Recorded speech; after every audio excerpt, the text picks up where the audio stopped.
ఇప్పుడే country delight యాప్ని download చేసుకోండి. Download the country delight app now. ప్రస్తుతం మనతో పాటు లైవ్ కాల్ అందుబాటులో ఉన్నారు జై భారత్ పార్టీ వ్యవస్థాపక అధ్యక్షులు, అలాగే మాజీ సిబిఐ జేడీ లక్ష్మీనారాయణ గారు. ఒకసారి ఆయనతో మాట్లాడదాం. అసలు యుద్ధం ఆగిందా, జరుగుతోందా? ఇండియాకి పాకిస్తాన్కి మధ్యన ఏం జరుగుతోంది?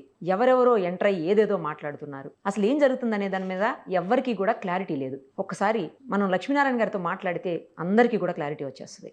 సార్ నమస్తే అండి. నమస్తే నిరుపమ గారు. సార్ అసలు ఏం జరుగుతోంది? యుద్ధం ఆగిపోయింది, సీజ్ ఫైర్ అని చెప్పేసి ఇద్దరి మధ్యన ఒప్పందం అయిందని చెప్తున్నారు. మరోవైపు ట్రంప్ గారు అంతకు ముందే మన దగ్గర నుంచి అనౌన్స్మెంట్ రాక మునుపే ఆయన ఎక్స్లో ట్వీట్ చేశారు, యుద్ధం ఆగిపోతుంది, యుద్ధం నేనే ఆపాను అన్నట్టు. ఇంకో పక్కన పాల్ గారు మాట్లాడుతూ నేనే యుద్ధం ఆపేశాను అని చెప్పేసి. అసలు యుద్ధం ఆగిందా, ఆగలేదా? గతంలో ఇందిరాగాంధీ గారి వల్లనే పిఓకేని మనం ఇప్పటికీ స్వాధీనం చేసుకోలేకపోయామో. ఆవిడ తీసుకున్నటువంటి స్టెప్స్ వల్లే ఇప్పుడు ఎవరైతే మన ప్రధాని ఉన్నారో నరేంద్ర మోడీ గారు చాలా ఫాస్ట్గా డెసిషన్స్ తీసుకుంటున్నారు. ఈసారి ఖచ్చితంగా పిఓకేని మనం సొంతం చేసుకుంటాము, మనం గెలిచి తీరుతాం, యుద్ధంలో వెనక్కి తగ్గం, అసలు ఆపరేషన్ సింధూర్ కంటిన్యూ అవుతుంది అనుకున్నారు. మళ్ళీ సడన్గా యుద్ధం ఆగిపోయింది అనగానే ట్రోల్స్ మొదలైపోయినాయి. అప్పట్లో ఇందిరాగాంధీ గారే బాగా చేశారు, మోడీ గారు భయపడిపోయారు, మోడీ గారికి ఏం అసలు చేత కావట్లేదు, ఇలా మధ్యలో అర్ధాంతరంగా యుద్ధం ఆపేశారు, ఎంతోమంది సింధూరాన్ని బలి చేశారు, ఇలా రకరకాలైనటువంటి ట్రోల్స్ మొదలైనవి. అసలు యుద్ధం ఆగిందా, ఆగలేదా? ఎందుకంటే మన సైనికుల నుంచి కానీ లేకపోతే మన విదేశాంగ శాఖ మంత్రి నుంచి కానీ ఏది క్లారిటీగా రావట్లా. ఇంకోవైపు ఏమో వాళ్ళు వచ్చేసరికి పాకిస్తాన్ వాళ్ళు మాకు భయపడిపోయి భారత్ యుద్ధాన్ని ఆగిపేసింది, వాళ్ళే ఆపుకున్నారు అని చెప్పి వాళ్ళు చెప్తున్నారు. అసలు ఏం జరుగుతుంది, ఏంటి? సామాన్యులకి ఏమి అర్థమయ్యేటువంటి పరిస్థితి లేదు సార్. జరుగుతుందా యుద్ధం, జరగదా? జరిగితే ఒకవేళ ఎక్కడ జరుగుతుంది? ఈ సరిహద్దుల్లో అలాగే కంటిన్యూ అవుతుందా? ఎందుకు ఆపేశామంటున్నారు? అసలు పాక్ ఇండియా విషయంలో అమెరికా అధ్యక్షుడు ఎందుకు దూరాడు? ఎవరికి ఏం అర్థం కావట్లేదు. మీరు చెప్పండి సార్, అందరికీ క్లారిటీ వస్తుంది. ప్రపంచ పటం మారింది. ప్రపంచంలో కూడా ఒక దేశం మీద ఇతర దేశాల మీద ఆధారపడిన తత్వం పెరిగిపోయింది మధ్యలో. అంటే మనం గతంలో పోలిస్తే గతంలో రాష్ట్రాలు, దేశాలు వారి యొక్క ఉత్పాదన, వారి యొక్క ప్రొడక్షన్, వారి ప్రజలు వీరితో మాత్రమే అక్కడికే కన్ఫైన్ అయ్యింది. కానీ ఎప్పుడైతే లిబరలైజేషన్, గ్లోబలైజేషన్ అనేవి వచ్చాయో అప్పుడు ఏమైందంటే ప్రపంచం అంతా కూడా ఒకరి మీద ఒకరు ఆధారపడడం మొదలైంది. అందువల్ల ముఖ్యంగా వాణిజ్య సంబంధాలు కావచ్చు, ఎకనామిక్ డెవలప్మెంట్ కావచ్చు, ఇది ముఖ్యంగా ప్రధానమైన పాత్ర పోషించి ఇప్పుడు భూభాగాలను ఆక్రమించుకోవడం, లేకుంటే యుద్ధాలు చేయడం, వీటికన్నా అందరం కలిసి ఎలాగ అభివృద్ధి చెందుదామన్న మార్గంలో ప్రపంచం ముందుకు వెళుతోంది. అందువల్ల ఎప్పుడైనా కూడా ఈ యుద్ధాలు అన్న వాటిని నివారించే ప్రయత్నాలు జరుగుతుంటాయి. సో ఇప్పుడు మనం చూసుకుంటే ఈ ఏప్రిల్ 22న జరిగిన సంఘటన, ఆ తర్వాత భారతదేశం ప్రత్యుత్తరం ఇచ్చిన ఇది. భారతదేశం ఎప్పుడు కూడా మేము టెర్రరిజంకి అగేన్స్ట్ గాని మేము ఉగ్రవాదానికి వ్యతిరేకమని మాట్లాడుతుంటారు. పాకిస్తాన్ ప్రజలకు గాని వ్యతిరేకం కాదు, ఉగ్రవాదానికి వ్యతిరేకమని. అప్పుడు మనం వారి మీద సెలెక్టెడ్ టార్గెట్స్ అంటే 9 ప్రాంతాల్లో 21 టార్గెట్స్ మీద మనం స్ట్రైక్స్ చేయడం జరిగింది. ఆ తరువాత దానికి పాకిస్తాన్ స్పందించి వాళ్ళు మన లైన్ ఆఫ్ కంట్రోల్ మీద ఉన్న అనేక ప్రాంతాలలో ఆర్టిలరీ షెల్లింగ్ చేయడం వల్ల అందులో సుమారుగా 15 మంది మన ప్రజలు ప్రాణాలు పోగొట్టుకున్నారు. ఒక 45 నుంచి 50 మంది గాయపడ్డారు. దీనికి మళ్ళా రిప్లైగా భారతదేశం ఏం చేసిందంటే ఎందుకంటే ఇది మిలిటరీ చేసింది కాబట్టి, అప్పుడు టెర్రరిస్టులు చేశారు కాబట్టి టెర్రరిస్టుల మీద మనం స్ట్రైక్ చేసాం. ఇప్పుడు మిలిటరీ మన మీద చేసింది కాబట్టి మిలిటరీ యొక్క ఏవైతే ఎస్టాబ్లిష్మెంట్స్ ఉన్నాయో వాటి మీద స్ట్రైక్స్ చేయడం జరిగింది. సో ఆ విధంగా ఇక పాకిస్తాన్ మొదలుపెట్టింది. అంటే ఉత్తర ప్రత్యుత్తరాలు జరిగాయి. ఆ తరువాత ఎప్పుడైతే 2 న్యూక్లియర్ దేశాల మధ్య ఈ విధంగా విభేదాలు రావడం అన్నది ప్రపంచంలో మొదటిసారి. ఇంతకు ముందు ఎప్పుడు కూడా 2 న్యూక్లియర్ వెపన్స్ ఉన్న దేశాలు కొట్టుకోలేదు. అంటే ఫర్ ఎగ్జాంపుల్ చైనా, భారతదేశం చూసినా ఇంతకు ముందు మీరు చూసుకుంటే 2018 తర్వాత గల్వాన్ లో జరిగిన ఇవన్నీ చూసుకున్నా కూడా అక్కడ కూడా 2 న్యూక్లియర్ పవర్స్ ఉన్న 2 దేశాలు. ఇప్పుడు చూసుకుంటే పాకిస్తాన్ మరియు భారతదేశం, ఇవి కూడా 2 న్యూక్లియర్ పవర్స్. కాబట్టి ప్రపంచం ఎక్కడా కూడా న్యూక్లియర్ వెపన్స్ అన్నవి వాడపడకూడదు అన్నది ఒకటి. ఎందుకంటే దాని విధ్వంసం చాలా ఎక్కువగా ఉంటుంది. అందుకనే ఈ విధంగా భారత పాకిస్తాన్ మధ్య ఈ ఉత్తర ప్రత్యుత్తరాలు మొదలవగానే అనేక దేశాలు మేము మధ్యవర్తిత్వం చేస్తామని ముందుకొచ్చి, మీరు చూసుకుంటే ఖతార్ కావచ్చు, లేకుంటే సౌదీ అరేబియా కావచ్చు, లేకుంటే అమెరికా కావచ్చు. సో ఈ దేశాలన్నీ కూడా మేము వీటిని ఎస్కలేట్ చేయకండి, డీఎస్కలేట్ చేయండి, మీరు కూర్చొని మాట్లాడండి అని చెప్పిన సందర్భాలు చాలా ఉన్నాయి. సో ఇటువంటి పరిస్థితులలో మరి ఏ నిర్ణయం తీసుకోవాలన్నది చాలా ముఖ్యం. ముఖ్యంగా మీరు మాట్లాడినట్టు ట్రంప్ గారు కూడా మొదటి నుంచి భారతదేశం పహల్గావ్ జరిగిన సంఘటన ఏదైతే ఉందో దానికి భారతదేశం సెల్ఫ్ డిఫెన్స్ చేసుకోవచ్చు అని ఆయన మాట్లాడారు. తర్వాత ఒక 2 రోజులకి భారత్ పాకిస్తాన్ ఈ రెండు కూడా మాకు స్నేహపూరితమైన దేశాలు అన్నారు. ఆ తరువాత మళ్ళా ఆయన స్ట్రాంగెస్ట్ కంట్రీస్ అని అన్నాడు ఆయనే మళ్ళా. స్ట్రాంగెస్ట్ కంట్రీస్ కావాలంటే ఈ రెండిటికి నేను మధ్యస్థిత్వం చేస్తానని కూడా ఆయన. అవును అవును. అదే విధంగా వైస్ ప్రెసిడెంట్ జే వాన్స్ గారు కూడా మాట్లాడడం జరిగింది. సో ఈ విధమైన పరిస్థితులలో ఇప్పుడు ఏం చేయాలి అని ఆయన మొన్న ట్వీట్ చేయడం జరిగింది. ట్వీట్ చేసిన తర్వాత మేము మాట్లాడాము, ఎందుకంటే వాళ్ళ సెక్రటరీ ఆఫ్ స్టేట్ రూబియో గారు కూడా మన ఎక్స్టర్నల్ అఫైర్స్ మినిస్టర్ వారితో కాంటాక్ట్ లో ఉన్నారు. ఆ తర్వాత భారతదేశం కూడా ఇంటర్నేషనల్ లెవెల్లో పాకిస్తాన్ యొక్క ఉగ్రవాదాన్ని మనం తీసుకెళ్ళాం. ఇవన్నీ జరిగిన తర్వాత పాకిస్తాన్ యొక్క డైరెక్టర్ జనరల్ మిలిటరీ ఆపరేషన్స్ వారు మన director general of military operations తో మాట్లాడి వారు ఇక 5 గంటలకు సీజ్ ఫైర్ చేయాలి అన్న ఒక నిర్ణయం తీసుకున్నాము, మేము ముందున్నాము అని చెప్పేసి అంటే మన వాళ్ళు కూడా స్పందించి 5 గంటల నుంచి దీన్ని మొదలు పెడదాము అన్నది. కానీ మళ్ళా 2-3 గంటల్లోనే పాకిస్తాన్ మళ్ళా ఈ విధమైన కవ్వింపు చర్యలకు మొదలుపెట్టింది. ఈ మధ్యలో ఏంటంటే చైనా యొక్క భూమికి ఒకసారి మనం చూడాలి. చైనా ఎక్కడ కూడా ఇంతవరకు ఓపెన్ గా మాట్లాడలేదు. కానీ మొట్టమొదటిసారిగా ఈ సీజ్ ఫైర్ ప్రకటనలు వచ్చిన తర్వాత చైనా వారు మాట్లాడారు ఏంటంటే పాకిస్తాన్ యొక్క సార్వభౌమత్వానికి ఎక్కడైనా ఇబ్బంది కలిగితే మేము చైనాతో ఉంటామని వాళ్ళు మాట్లాడారు. ఆ తర్వాత ఈ కవ్వింపు చర్యలు మొదలయ్యాయి. దాని ముందు ఒక్కసారి మీరు చూసుకుంటే ఇంటర్నేషనల్ మానిటరీ ఫండ్ లో పాకిస్తాన్ కి వాళ్లకు 2.5 బిలియన్లు ఇవ్వకండి అని చెప్పి భారతదేశం చాలా గట్టిగా పోరాటం చేసింది. గట్టిగా ఆర్గ్యుమెంట్స్ జరిగాయి. కానీ చివరికి భారతదేశం ఆ ఓటింగ్ నుంచి బయటికి కూడా వచ్చేసింది, అంటే వినట్ల. సో ఫైనల్ గా 2.5 బిలియన్ US డాలర్స్ పాకిస్తాన్ కి ఇవ్వడం జరిగింది. అంటే ఇప్పుడు ఎలా ఉంటుందంటే చైనా ఎప్పుడు కూడా పాకిస్తాన్ కు మాక్సిమం వెపన్స్ సప్లై చేసేది చైనా. యుద్ధ విమానాలు కావచ్చు, డ్రోన్లు కావచ్చు, లేకుంటే గన్స్ కావచ్చు, ఇవన్నీ కూడా చైనా నుంచి ప్రధానంగా వస్తాయి. ఎప్పుడైతే ఒక సుమారు 20,000 కోట్ల రూపాయలు చైనాకు IMF నుంచి వస్తుంది అంటే ఎప్పుడు కూడా చైనా ఎలా ఉంటుందంటే తన వ్యాపారం ఎలా పెంచుకోవాలని చూస్తుంది. దానికి ఒక చిన్న ఉదాహరణ ఇస్తాను. నరేంద్ర మోడీ గారు మన యోగా డే గురించి ఆయన విస్తృతంగా ప్రయత్నాలు చేశారు రాగానే. ఆ తర్వాత సుమారుగా 140 దేశాలు యోగా డే జరపడానికి తర్వాత యునైటెడ్ నేషన్స్ లోనే ఆమోదం తెలపడం జరిగింది. ఇది ఇలా ఉంటే చైనా ఎలా ఆలోచిస్తుందంటే ఇన్ని దేశాలు యోగా చేసుకోవాలంటే వాళ్ళకు యోగా మ్యాట్లు కావాలి. కాబట్టి వాళ్ళు 2 ఫ్యాక్టరీలు పెట్టారు అక్కడ చైనా, దేనికి? యోగా మ్యాట్లు తయారు చేయడానికి. అంటే వాళ్ళు ఏ సందర్భం చూసినా ప్రపంచంలో తమ వ్యాపారం ఎలా ఉంటుంది అన్నదానికి అదొక ఉదాహరణ. అదే విధంగా ఇప్పుడు 2.5 బిలియన్ డాలర్స్ పాకిస్తాన్ కి వచ్చాయంటే ఇప్పుడు జరుగుతుంది యుద్ధం.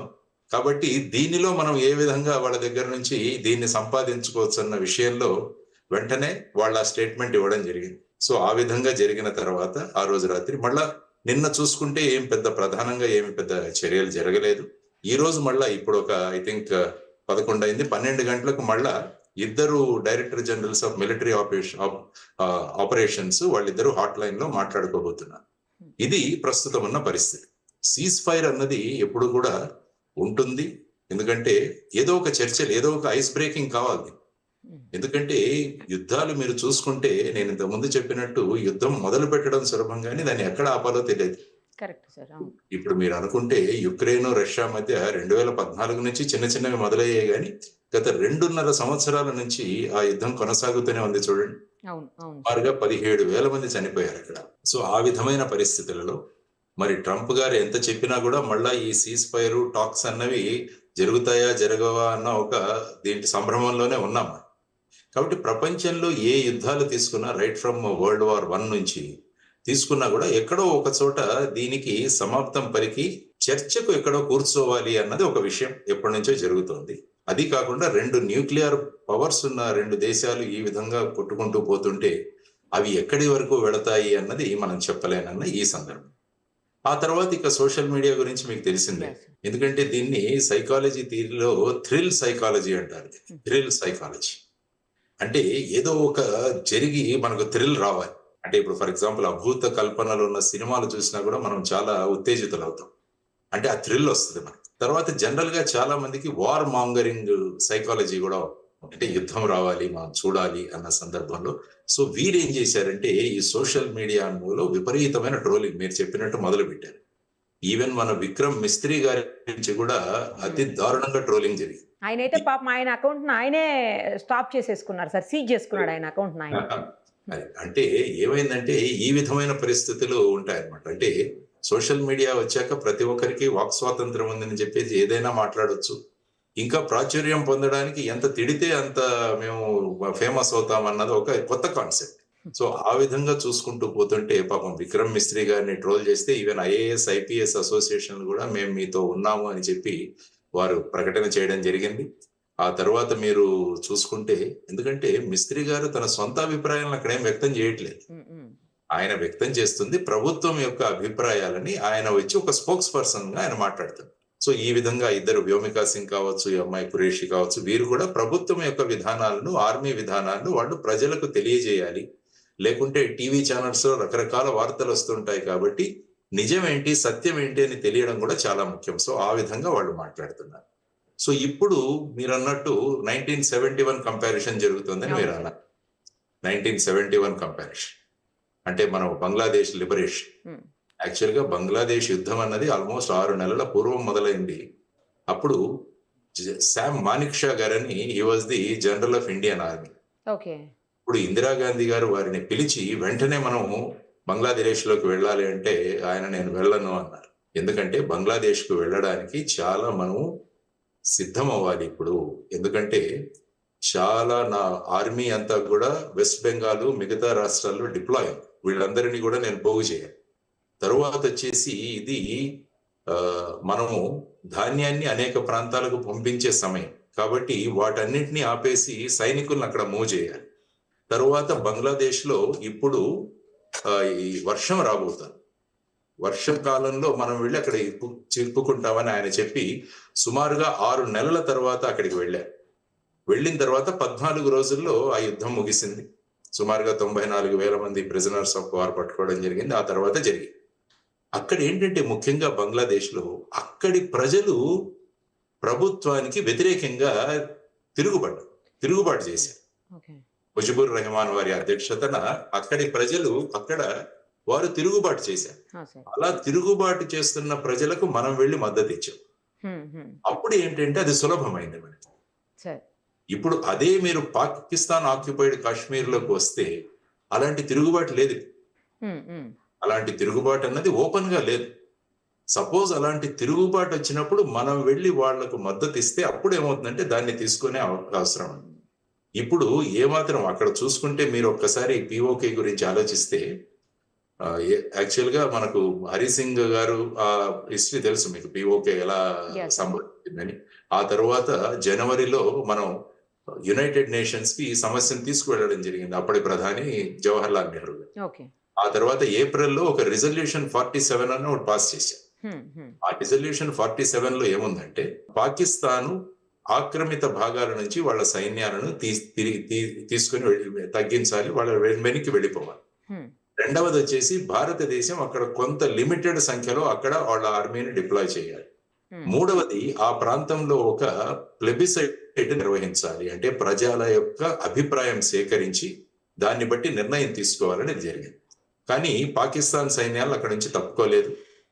ఆ తరువాత కరాచీ ఒప్పందం అని జరిగింది. అందులో ఏమైందంటే దీనిని సీజ్ ఫైర్ లైన్ అని డిక్లేర్ చేశారు. ఎక్కడైతే పాకిస్తాన్ సైన్యాలు ఆగిపోయాయో అక్కడ సీజ్ ఫైర్ లైన్. ఆ తర్వాత సిమ్లా అగ్రిమెంట్ తర్వాత దాన్ని ఎల్ఓసి అన్నాం మనం, లైన్ ఆఫ్ కంట్రోల్. ఇది ప్రస్తుతం ఉన్న పరిస్థితి. సో మనం ఆల్రెడీ ఈ రిజల్యూషన్ 47 అన్నది యునైటెడ్ నేషన్స్ లో పెండింగ్ ఉంది. సో మొన్న ఐ థింక్ 2020 సంవత్సరంలో అనుకుంటాను భారతదేశం మా ఫిజికల్ ఎక్స్పాన్షన్ కి మాకు కావాలి అని చెప్పేసి వాళ్ళు ఒక ప్రకటన చేశారు యునైటెడ్. దానికి ముందు మీరు 2019 చూస్తుంటే Jammu and Kashmir reorganisation act చేయడం జరిగింది. అంటే జమ్మూ అండ్ కాశ్మీర్ ని 2 యూనియన్ టెరిటరీస్ గా మార్చడం జరిగింది, జమ్మూ అండ్ కాశ్మీర్, లడాక్. ఆ తర్వాత ఏంటంటే అక్కడ జమ్మూ అండ్ కాశ్మీర్ అసెంబ్లీలో 24 ఎమ్మెల్యే సీట్లు పిఓకే వారికి కూడా రిజర్వ్ చేయడం జరిగింది, 24 సీట్లు. సో ఈ విధమైన పరిస్థితులలో భారతదేశం ఈవెన్ 1994 అనుకుంటాను అప్పుడే డిక్లేర్ చేసింది జమ్మూ అండ్ కాశ్మీర్ అన్నది భారతదేశంలో ఒక అవిభాజ్య భాగం అన్నది స్పష్టం చేశారు. Hmm. ఇప్పుడు ఈ పిఓకే అన్నది పిఓకే మీరు చూసుకుంటే అందులో 10 రాష్ట్రాలు ఉన్నాయి. ఆ తర్వాత మొన్ననే రీసెంట్ గా గిల్గిట్ బల్టిస్తాన్ అని అదొక ప్రాంతాన్ని వాళ్ళు స్వతంత్రంగా డిక్లేర్ చేసుకున్నారు. అక్కడ కూడా ఒక గవర్నమెంట్ లాగా. ఓకే. ఈ పరిస్థితులలో పిఓకే ప్రస్తుతం ఉంది. సో ఇప్పుడు అందరూ కోరుకునేది ఏంటంటే పిఓకే అన్నదాన్ని మనం ఆక్రమించుకోవాలి అదొకటి. నిన్న ప్రధానమంత్రి మోడీ గారు మాట్లాడుతూ ఏమన్నారంటే భారతదేశానికి ఎవరైతే ఉగ్రవాదులు కావాలో వారిని అప్పజెప్పాలి, తర్వాత పాక్ ఆక్యుపైడ్ కాశ్మీర్ ని వాళ్ళు మాకు తిరిగి ఇవ్వాలి. ఆయన అన్నది తిరిగి ఇవ్వాలి, టెర్రరిస్టులను మాకు అప్పజెప్పాలి. Hmm. ఎందుకంటే భారతదేశ యుద్ధ నీతిలో నో ఫస్ట్ అటాక్ అన్నది ఉంటుంది భారతదేశం. ఓకే. ఓకే. మనం ఎప్పుడు కూడా ఫస్ట్ అటాక్ చేయం. చేస్తే దానికి రిప్లై ఇస్తాం. ఇప్పుడు వాళ్ళు చేసిన దానికి మనం రిప్లైలు ఇచ్చుకుంటూ వెళుతున్నాం. సో ఇప్పుడు చాలా మంది కోరుకునేది ఏంటంటే ఈ థ్రిల్ సైకాలజీ మరియు వార్ మాంగరింగ్ వాళ్ళంతా కూడా ఇది సరి అయిన అదను పాకిస్తాన్ ఆక్యుపైడ్ కాశ్మీర్ చేసుకోవడానికి అన్నది. ఇప్పుడు ఎప్పటి వరకైతే మనం ఉగ్రవాదానికి వ్యతిరేకంగా పాకిస్తాన్ చర్యలకు ప్రతి చర్యలు చేసుకుంటూ పోతున్నంత వరకు మిగతా దేశాలు ఏమీ మాట్లాడట్లేదు. ఒక భూభాగాన్ని ఆక్రమించుకుంటున్నాము అంటే అప్పుడు టోటల్ జియో పొలిటిక్స్ ఎలా ఉంటాయో మనకు తెలియదు. ఓకే. ఒక్క ఉదాహరణ మీకు ఇస్తాను. చైనా తైవాన్ ని ఆక్యుపై చేసుకోవాలని అనేక సంవత్సరాల నుంచి ప్రయత్నం చేస్తుంది. ఇప్పటికీ తైవాన్ ని తన ఆధీనంలోకి తీసుకోలేకపోయింది. ఎందుకంటే తైవాన్ కి యుఎస్ఏ సపోర్ట్ ఇస్తుంది, అమెరికా సపోర్ట్ ఇస్తుంది. సో ఇప్పుడు చైనా వాళ్ళు ఏం చేస్తారు, ఫర్ ఎగ్జాంపుల్ పిఓకే మీద మేము దాడులు చేయాలంటే వెంటనే చైనా దిగుతుంది. ఎందుకంటే చైనాకు పిఓకే మీద చాలా ఇంట్రెస్ట్ ఉంది. ఎందుకంటే ఇప్పుడు మీరు చూసుకుంటే పాకిస్తాన్ చైనా ఒక మ్యానుఫ్యాక్చరింగ్ హబ్. దాని అక్కడి నుంచి అమెరికాకు గాని మిగతా దేశాలకు పంపించాలంటే వాళ్ళు చుట్టూ సముద్ర మార్గంలోకి వెళ్ళాలి. అదే గనుక ఇప్పుడు పిఓకే నుంచి వాళ్ళు డైరెక్ట్ గా రోడ్ గనక కరాచీ మరియు గోడా అన్న సీపోర్ట్ గనక రోడ్డు వేసుకుంటే డైరెక్ట్ గా ఇండియన్ ఓషన్ కి వాళ్లకు యాక్సెస్ దొరుకుతుంది. ఓకే. మనకి హిల్స్, మౌంటైన్స్, ఈ హిమాలయాస్ కూడా చాలా వరకు ఆపుతాయేమో కదా సార్ పాకిస్తాన్. ఎందుకంటే మీరు పిఓకే ఒక్కసారి చూస్తే మన వైపు నుంచి పిఓకేకి వెళ్ళడం చాలా కష్టం. అదే పిఓకే నుంచి పాకిస్తాన్ నుంచి సులభం. అందుకనే మీరు చూసుకుంటే కార్గిల్ యుద్ధంలో కూడా వాళ్ళు సులభంగా వచ్చి మన పోస్టులను ఆక్యుపై చేయగలిగారు. సో ఆ విధంగా ఇప్పుడు చైనా ఇంట్రెస్టెడ్. అందుకంటే చైనా పాకిస్తాన్ ఎకనామిక్ కారిడార్ అని ఒకటి ఏర్పాటు చేస్తున్నారు. పిఓకే మార్గంగా రూట్లు తయారు చేసి ఫైనల్ గా కరాచీ, గ్వదార్ పోర్ట్లకు వెళ్లి అక్కడ నుంచి చైనా యొక్క మ్యానుఫ్యాక్చరింగ్ అంతా కూడా షిప్స్ లో పంపించాలన్నది వాళ్ళ ఇంట్రెస్ట్. అదే విధంగా బెల్ట్ అండ్ రోడ్ ఇనిషియేటివ్. ఎందుకంటే పిఓకే ఉందంటే అటు ఆఫ్ఘనిస్తాన్ వైపు మనం వెళ్ళొచ్చు, ఏషియాకు కూడా ఒక బ్రహ్మాండమైన మార్గం దొరుకుతుంది. సో వీటన్నిటి మీద చైనా ఆర్థిక వాళ్ళ చాలా ఇంట్రెస్ట్ ఉంది వాళ్ళు దాని మీద. సో ఎప్పుడైతే మనం పిఓకే మీద ఒక భూభాగాన్ని ఆక్రమించుకునే విధంగా వెళతామంటే అప్పుడున్న జియో పాలిటిక్స్ మారుతాయి. దేశాలు ఏ విధంగా స్పందిస్తాయి అన్న దాంట్లో కూడా మనకు గ్యారంటీ లేదు. ఇప్పటి వరకు ఉగ్రవాదం మీద చర్యలు తీసుకున్నంత వరకు ఎవరు మాట్లాడట్లేదు. తర్వాత పాకిస్తాన్ మిలిటరీ చేస్తున్న వాటి మీద మనం రిప్లై ఇస్తుంటే ఎవరు మాట్లాడట్లేదు. ఎక్కడ కూడా భూభాగాన్ని ఆక్రమించుకోవడం అన్న ఇది ఎక్కడా లేదు. ఎప్పుడైతే పిఓకేని మేము తీసుకుంటాము అంటే ఏమవుతుందంటే అప్పుడు మొదలవుతాయి మిగతా విషయాలు. సో వీటన్నిటి మీద ఆలోచించి ఆచితూచి అడుగులు వేయాల్సిన అవసరం. ఎందుకంటే ఇప్పటికే మన డిఫెన్స్ బడ్జెట్ లో 37% మనం జమ్మూ అండ్ కాశ్మీర్ మీద ఖర్చు పెడుతున్నాం. సో ఇప్పుడు ఇంకా ఇది మొదలైందంటే అయిపోతుంది. ఎందుకంటే ముఖ్యంగా మనం చేయాల్సింది ఏంటంటే పిఓకేలో పాకిస్తాన్కి విరుద్ధంగా జరుగుతున్న ఏవైతే ఆందోళనలు ఉన్నాయో వాటిని మనం ఎన్కాష్ చేసుకోవాలి. ఆ తరువాత మన కశ్మీర్ అసెంబ్లీ ఏదైతే ఉందో అందులో పిఓకే గవర్నమెంట్ ఇన్ ఎగ్జైల్ అని మనం కశ్మీర్ లో ఒక గవర్నమెంట్ ప్రారంభించాలి. ముందు చూసుకుంటే ఎల్టీటీ గవర్నమెంట్ ఇన్ ఎగ్జైల్ అని వాళ్ళు యూరోప్ లో ఉండేది. ఈ యాంటోనీ బాలసింగం అని ఆయన యూస్ టు హెడ్. సో అటువంటిది ఒకటి ఏర్పాటు చేయాలి. తర్వాత ఏదైతే ఈ పాకిస్తాన్కి వ్యతిరేకంగా ఏవైతే ఉద్యమాలు జరుగుతున్నాయో వాటన్నిటికీ కూడా మనం ఇంటర్నేషనల్ లెవెల్లో సపోర్ట్ ఇవ్వాలి. ఓకే. ఫర్ ఎగ్జాంపుల్ బలూచిస్తాన్ ఉంది ఇప్పుడు. బలూచిస్తాన్ కూడా పాకిస్తాన్ కన్నా చైనా చాలా ఇంట్రెస్టెడ్ అక్కడ. ఎందుకంటే వాళ్ళ బెల్ట్ అండ్ రోడ్ ఇనిషియేటివ్ అంతా కూడా బలూచిస్తాన్ లో వెళుతుంది. ఇప్పుడు మీరు చూసుకుంటే బలూచిస్తాన్ లిబరేషన్ ఆర్మీ చైనా 8 మంది ఇంజనీర్లను చంపేసింది రీసెంట్. అవును సార్. కాబట్టి చైనా వాళ్ళు దిగుతారు అక్కడ రంగంలోకి. ఓహో. ఓకే. సో ఇటువంటి కాంప్లికేటెడ్ పరిస్థితులు మనకు పిఓకేలో ఉన్నాయి. సో వీటన్నిటిని ఆలోచించి భారతదేశం స్ట్రాటజిక్, అందుకనే నరేంద్ర మోడీ గారు కూడా పాకిస్తాన్ పిఓకేని రిటర్న్ చేయాలి అన్న, ఉగ్రవాదుల్ని రిటర్న్ చేయాలి. మొన్న మీరు చూస్తే నేను కొన్ని రోజుల ముందు ఒక ట్వీట్ ఇచ్చాను.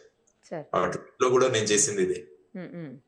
ఉగ్రవాదులైన దావూద్ ఇబ్రహీం గాని, మౌలానా మసూద్ అజర్ గాని, హఫీజ్ సయ్యద్ గాని, లఖ్వీ గాని వీరిని భారతదేశానికి అప్పచెప్పాలి. ఎందుకంటే పాకిస్తాన్ మీద మనం ప్రెషర్ తెచ్చినా వాళ్ళు ఏమంటారంటే వీళ్ళు మా దేశంలో లేరు, మేము చంపేస్తాం. కానీ వాళ్ళు అటువంటి చర్యలు ఏమీ తీసుకోరు. వాళ్ళు వెంటనే ఏం చేస్తారంటే వాళ్ళు మనకు చెప్పేస్తారు కానీ వాళ్ళు అక్కడే ఉంటారు. అందుకనే మేము సూచించింది ఏంటంటే వాళ్ళని ఫిజికల్ గా మనకు అప్పచెప్పాలి. భారతదేశ చట్టాలను బట్టి ఇక్కడ వాళ్ళ మీద మనం కోర్టులో కేసులు నడిపి వారికి మీద శిక్షలు విధించాలి. అదొకటి. తర్వాత పిఓకేని రిటర్న్ చేయాలి. ఆ తర్వాత ముఖ్యంగా మీరు చూసుకుంటే ఈ FATF financial action task force లో పాకిస్తాన్ ని గ్రే లిస్ట్ లోకి తీసుకురావాలి.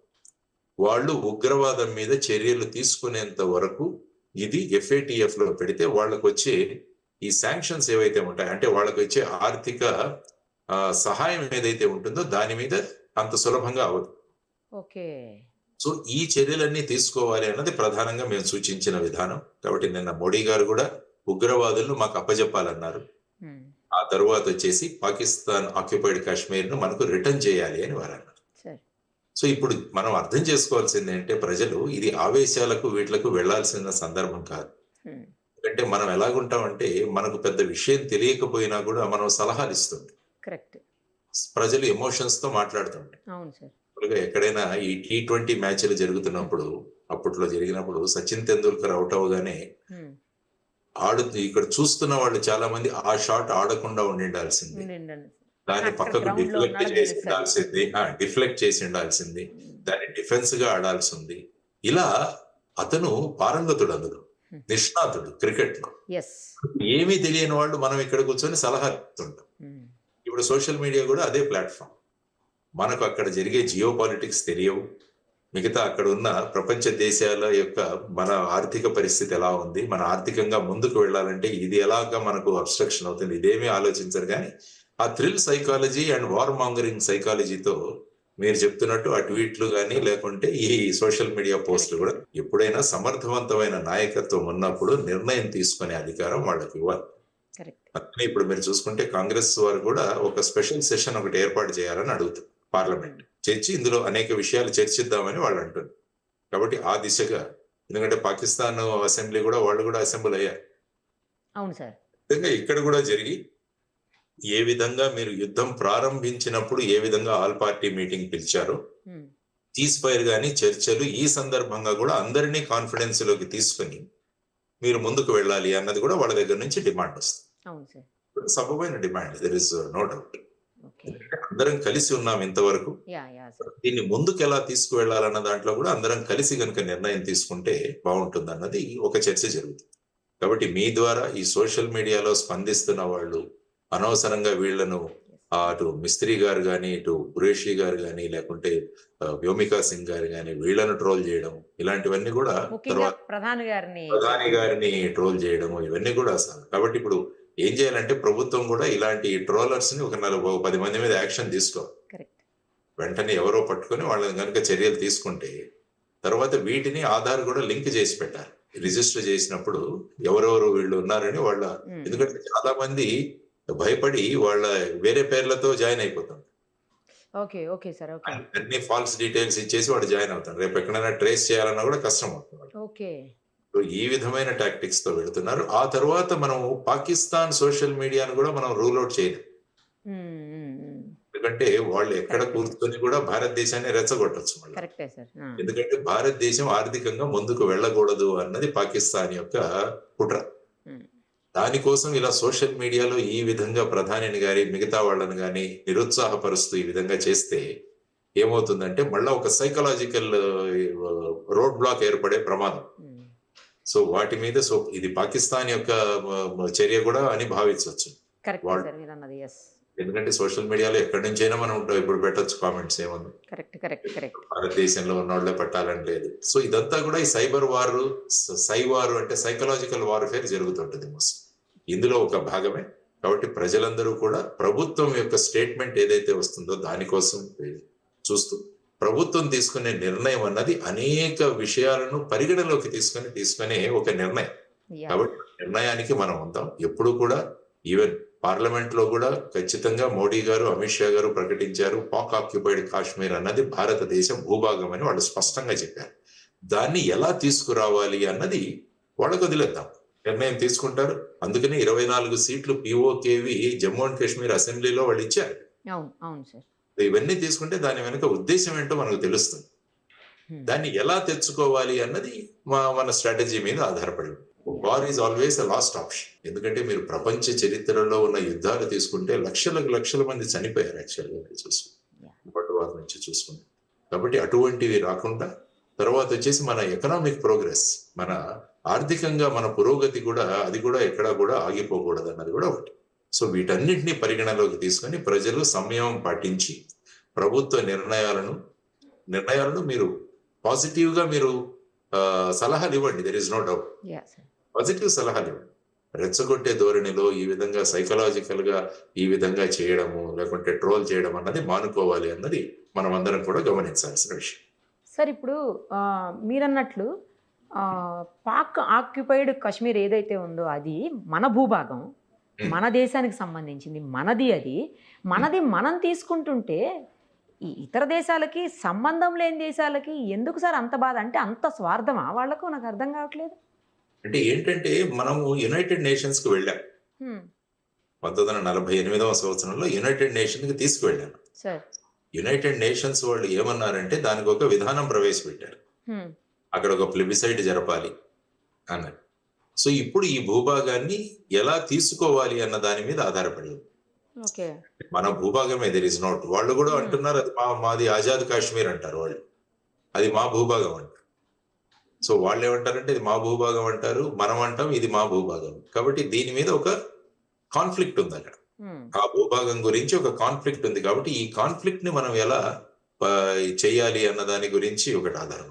మరి పిఓకేలో ఉన్న వాళ్ళంతా కూడా భారతదేశానికి మద్దతు ఇస్తున్నారంటే అది కూడా ఒక క్వశ్చన్ మార్క్.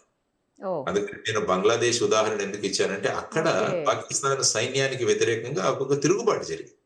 ఆ తిరుగుబాటు జరిగినప్పుడు మనం వెళ్ళి వాళ్ళకి మద్దతు ప్రకటించి సైన్యాలను ఓడించి వారి భూభాగాన్ని వాళ్ళకి ఇచ్చాం. పాకిస్తాన్ నుంచి లిబరేట్ చేశాం. ఎందుకంటే అక్కడ లోకల్ గా ప్రజల మద్దతు ఉంది. ఇప్పుడు అటువంటి మద్దతును మనం సంపాదించగలగాలి. ఇంటర్నేషనల్ ప్రెషర్స్ అది చాలా ముఖ్యం. అప్పుడు ఈజీ అయిపోతుంది. ఎందుకంటే ఎప్పుడైతే యుద్ధంలో దిగుతామో ఆ తర్వాత పర్యవసనం ఎలా ఉంటుందో మనం ఇప్పుడే చెప్పలేము.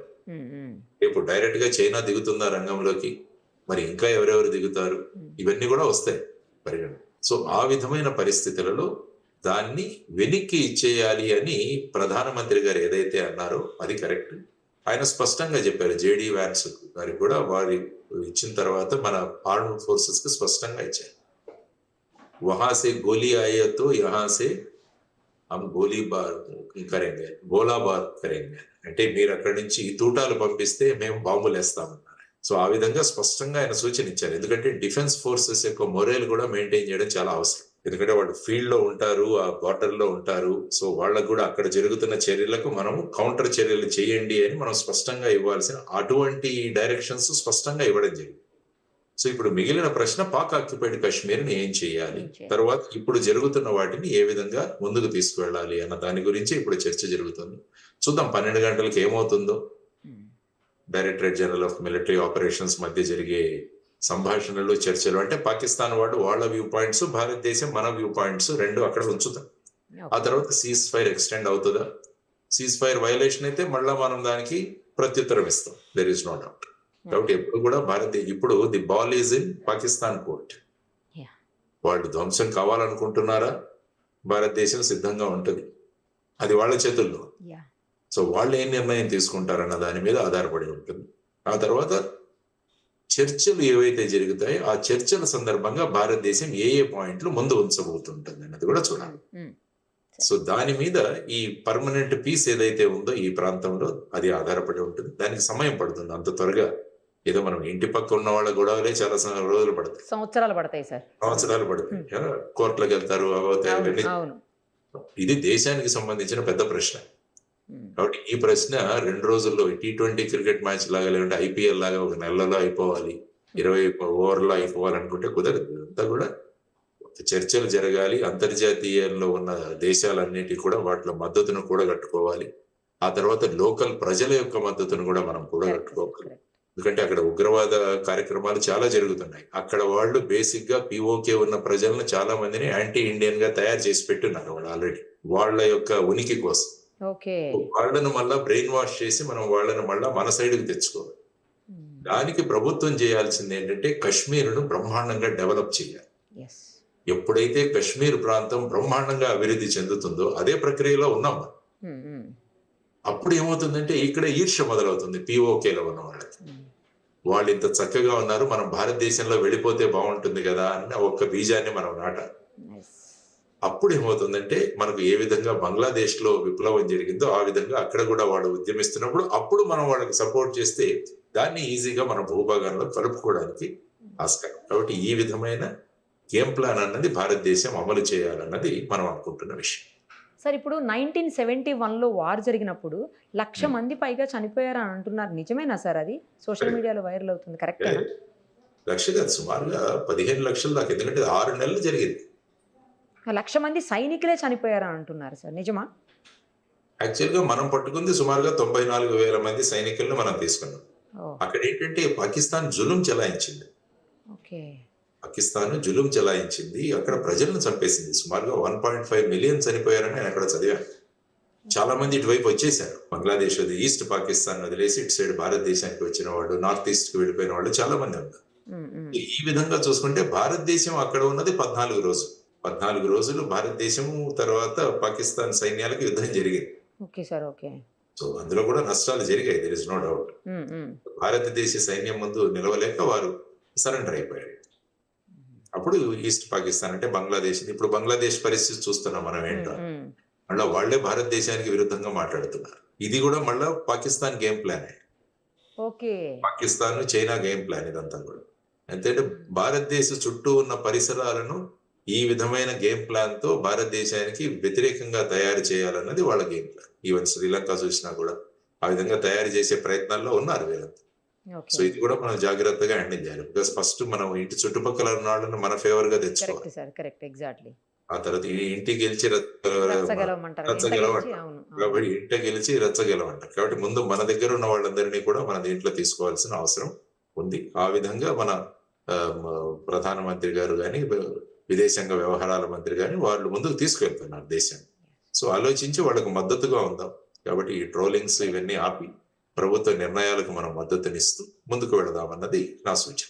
ఎగ్జాక్ట్లీ సార్, చాలా కరెక్ట్గా చెప్పారు. చాలా విషయాల్ని స్పష్టంగా చెప్పారు. ఎందుకు POKని స్వాధీనం చేసుకునే పరిస్థితులు ప్రజెంట్ మనకు లేవు, ఎలాంటి సిచ్యుయేషన్స్లో చేసుకోగలుగుతాము, అసలు ఏం జరిగితే ఏం జరుగుతుంది, మొత్తం అంటే ప్రభుత్వ నిర్ణయం ఏం తీసుకుంటే ఏం జరుగుతుంది అనేది కూడా క్లియర్గా చెప్పారు సార్. గిల్గిట్ బల్టిస్తాన్ అనేది ఒక మంచి ఆపర్చునిటీ సార్. గిల్గిట్ బల్టిస్తాన్ లో కూడా వాళ్ళు పాకిస్తాన్ తో రాజీ లేరు. కాబట్టి అక్కడ ఉన్న దాంట్లో అక్కడ ఉన్న వాళ్ళు, అందుకని అంటున్నాను నేను, అక్కడ ఒక POK గవర్నమెంట్ ఇన్ ఎక్సైల్ అని మన వాళ్ళు మొదలు పెట్టారు. ఒక అజ్ఞాతంలో ఉన్న POK గవర్నమెంట్ అని చెప్పి ఇక్కడ మొదలు పెట్టారు. అక్కడ ఉన్న మన సింపథైజర్స్ ఇక్కడ తీసుకొచ్చి వాళ్ళని కూర్చోబెట్టాలి ఆ గవర్నమెంట్ లో. అంటే అక్కడ ఉన్న వాళ్ళకి ఆశ చిగురిస్తుంది, ఓహో ఇండియాలో కూడా మన వాళ్ళు ఉన్నారు, అక్కడ మన గవర్నమెంట్ వస్తే బాగుంటుంది కదా అని ఒక కోరికను మనం వాళ్ళలో బీజం నాటాలి. కరెక్ట్ చెప్పారు. అప్పుడు ఏమందంటే కశ్మీరు డెవలప్మెంట్ చూసి అక్కడ యువతరం కూడా మనం గనక భారతదేశంలోకి వెళ్ళిపోతే మనం కూడా అంత చక్కగా అభివృద్ధి చెందుతామన్న భావాలు వచ్చి వాళ్ళు కూడా మన సైడ్కి వస్తారు. సో ఈ విధంగా వాళ్ళందరినీ కూడా మన సైడ్ తీసుకుంటే యుద్ధం లేకుండానే వాళ్ళని మనం తీసేసుకోవచ్చు. ఆ విధమైన స్ట్రాటజీ ఉంటుందని నా అభిప్రాయం. పర్ఫెక్ట్ చెప్పారు సార్. థ్యాంక్ యూ సార్, చాలా క్లారిటీగా చెప్పారు. నాకు తెలిసి ఈ వీడియో చూస్తే ఉన్న డౌట్స్ అన్నీ క్లియర్ అయిపోతాయి సార్. మన ఇండియాకి పాకిస్తాన్కి మధ్యన ఏం జరిగింది, ఏం జరుగుతుంది, యుద్ధం ఆగిందా ఆగలేదా, అసలు అన్ని డౌట్స్ క్లారిఫై అయిపోతాయి sir. Thank you sir, thank you so much. Thank you. Suman టీవీలో మీ పర్సనల్ అండ్ బిజినెస్ ప్రమోషన్స్ కోసం కింది నెంబర్కి కాంటాక్ట్ చేయండి.